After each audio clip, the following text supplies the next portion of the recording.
32 county and state election programs were recently honored by the U.S. Election Assistance Commission. The EAC's Clearinghouse Awards recognizes best practices in election administration. To find out just how those winners were picked and what some of those best practices are, we welcome Ben Hovland, EAC Chairman. Mr. Hovland, thank you so much for taking the time.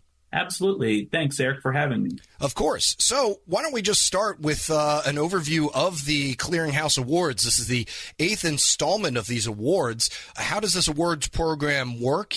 First and foremost, it's really about recognizing the great work that's happening around the country in election offices all over the country.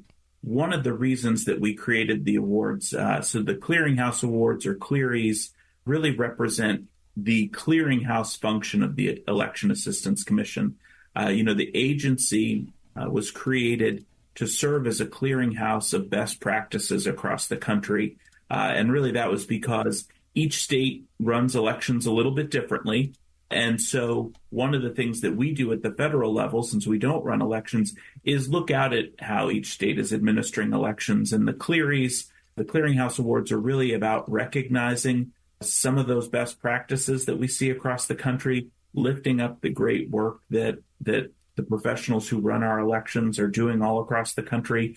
But it's also a way to share those ideas. It is a way for other election officials to see what their colleagues are doing across the country, and maybe see a program and an idea that they can tweak to their jurisdiction and make a difference for their voters. Are there certain values, I guess, that it seemed to, well, just reading some of these award recipients, there seemed to be a nod towards innovation, towards more communication. Can you just lay out some of the core values that you all were trying to emphasize when picking the winners? Absolutely. So you hit the nail on the head there. It is, we're looking for innovation. We're looking for sustainability. We're looking for cost effectiveness. We're looking for replicability, and we're obviously looking for positive results. But all of those categories really lean into the notion that I was mentioning before, that other jurisdictions are able to take these ideas and use them. While we would applaud any idea that's helping voters, if this is a one-off circumstance that is only for a particular place and there's no way anyone else could do that, probably wouldn't be graded as highly as something that we know that the jurisdictions across the country could benefit from, and in turn, voters across the country could benefit from. Yeah, getting away from the voters themselves, let's talk about the actual zero in on some of the parts that may be overlooked. Just the fact of getting enough people to work the polls. What are some of the innovations that you're seeing there as far as recruitment and retainment go? Because that seems to be an issue with especially, smaller jurisdictions. Absolutely. And there's a couple things you hit on there. One thing is we award clearies for different size jurisdictions. And part of that is recognizing that there isn't a one-size-fits-all approach, and what might work for recruiting people in a large city may not work in a smaller community. We definitely want to highlight award winners from different jurisdictions, and we recognize that not all election jurisdictions are resourced the same. And so, again, we want to recognize that innovative work that's happening in all kinds of communities across the country. As for poll worker recruitment, that's been an original category. It's one that we've had for a long time because it is a challenge for election officials across the country. And certainly that is one that we continue to uplift. We've seen things over the years like adopt a polling place programs where groups or people who potentially volunteer together to serve, a lot of innovative outreach more broadly in raising up awareness. But so much of that ties into things that we've seen, or like the EAC's National Poll Worker Recruitment Day program, because, again, this is a challenge for election officials across the country and sort of year in and year out. And part of what we've learned in the last few years is just raising awareness about the need for poll workers, and that this is a way that people can volunteer in their community, that they can serve their community. Those people that you see when you check in at the polling place, they're your friends, they're your neighbors, they're people from your community who are helping to run our democracy. And so encouraging people to do that, letting people know that it is a way that they can participate letting them know it's a great way to learn more about the many safeguards that are in place for our elections are all excellent opportunities. So anyone thinking about that, I encourage them to check out helpamericavote.gov. Again, helpamericavote.gov. That is an EAC website that talks more about serving as a poll worker and can get you to the right place in your community. We're talking with Ben Hovland. He is the chairman of the U.S. Election Assistance Commission. So let's go into one of the ones that's been probably in the news more than anything, and that is cybersecurity and technology. What sorts of factors led you to award the winners in that category? I imagine, not only innovation, but effectiveness is definitely key more than any other area, right?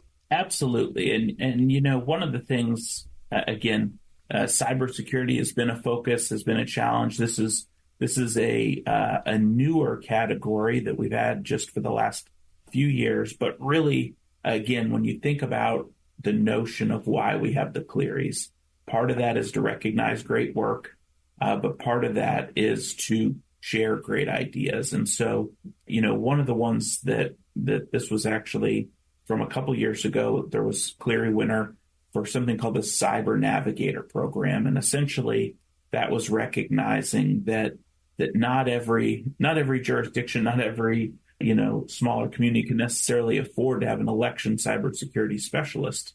But you could have people at the state level that have regional responsibilities where maybe they covered several counties or several municipalities, depending on how a state's structured. And so again, that is a completely replicable program. That's something that any state in the country could look at. And that was an innovation that we wanted to lift up and share to improve the security of our elections across the country. Creativity is highlighted as well, as my favorite category was the I voted stickers and who had the best one. How do you judge who had the best first time voter and all those I voted stickers that we see everybody usually wearing on election days? It is nice to have the creative I voted sticker one in there. That one's a little fun. That's actually the only one that the commissioners judge. The rest of these we leave up to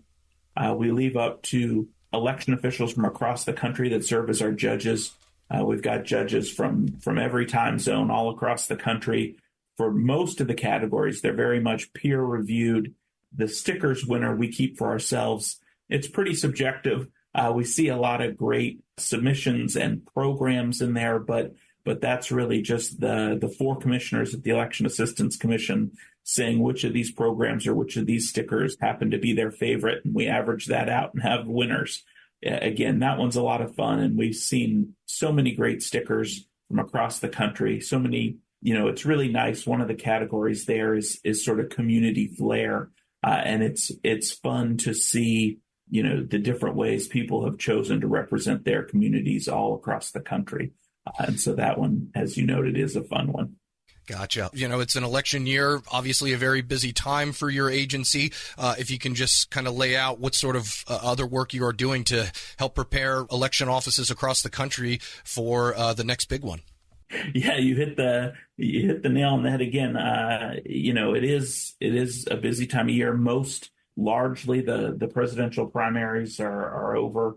States are transitioning. Many states have state primaries that are happening this summer, so they're transitioning into that and, of course, preparing for November.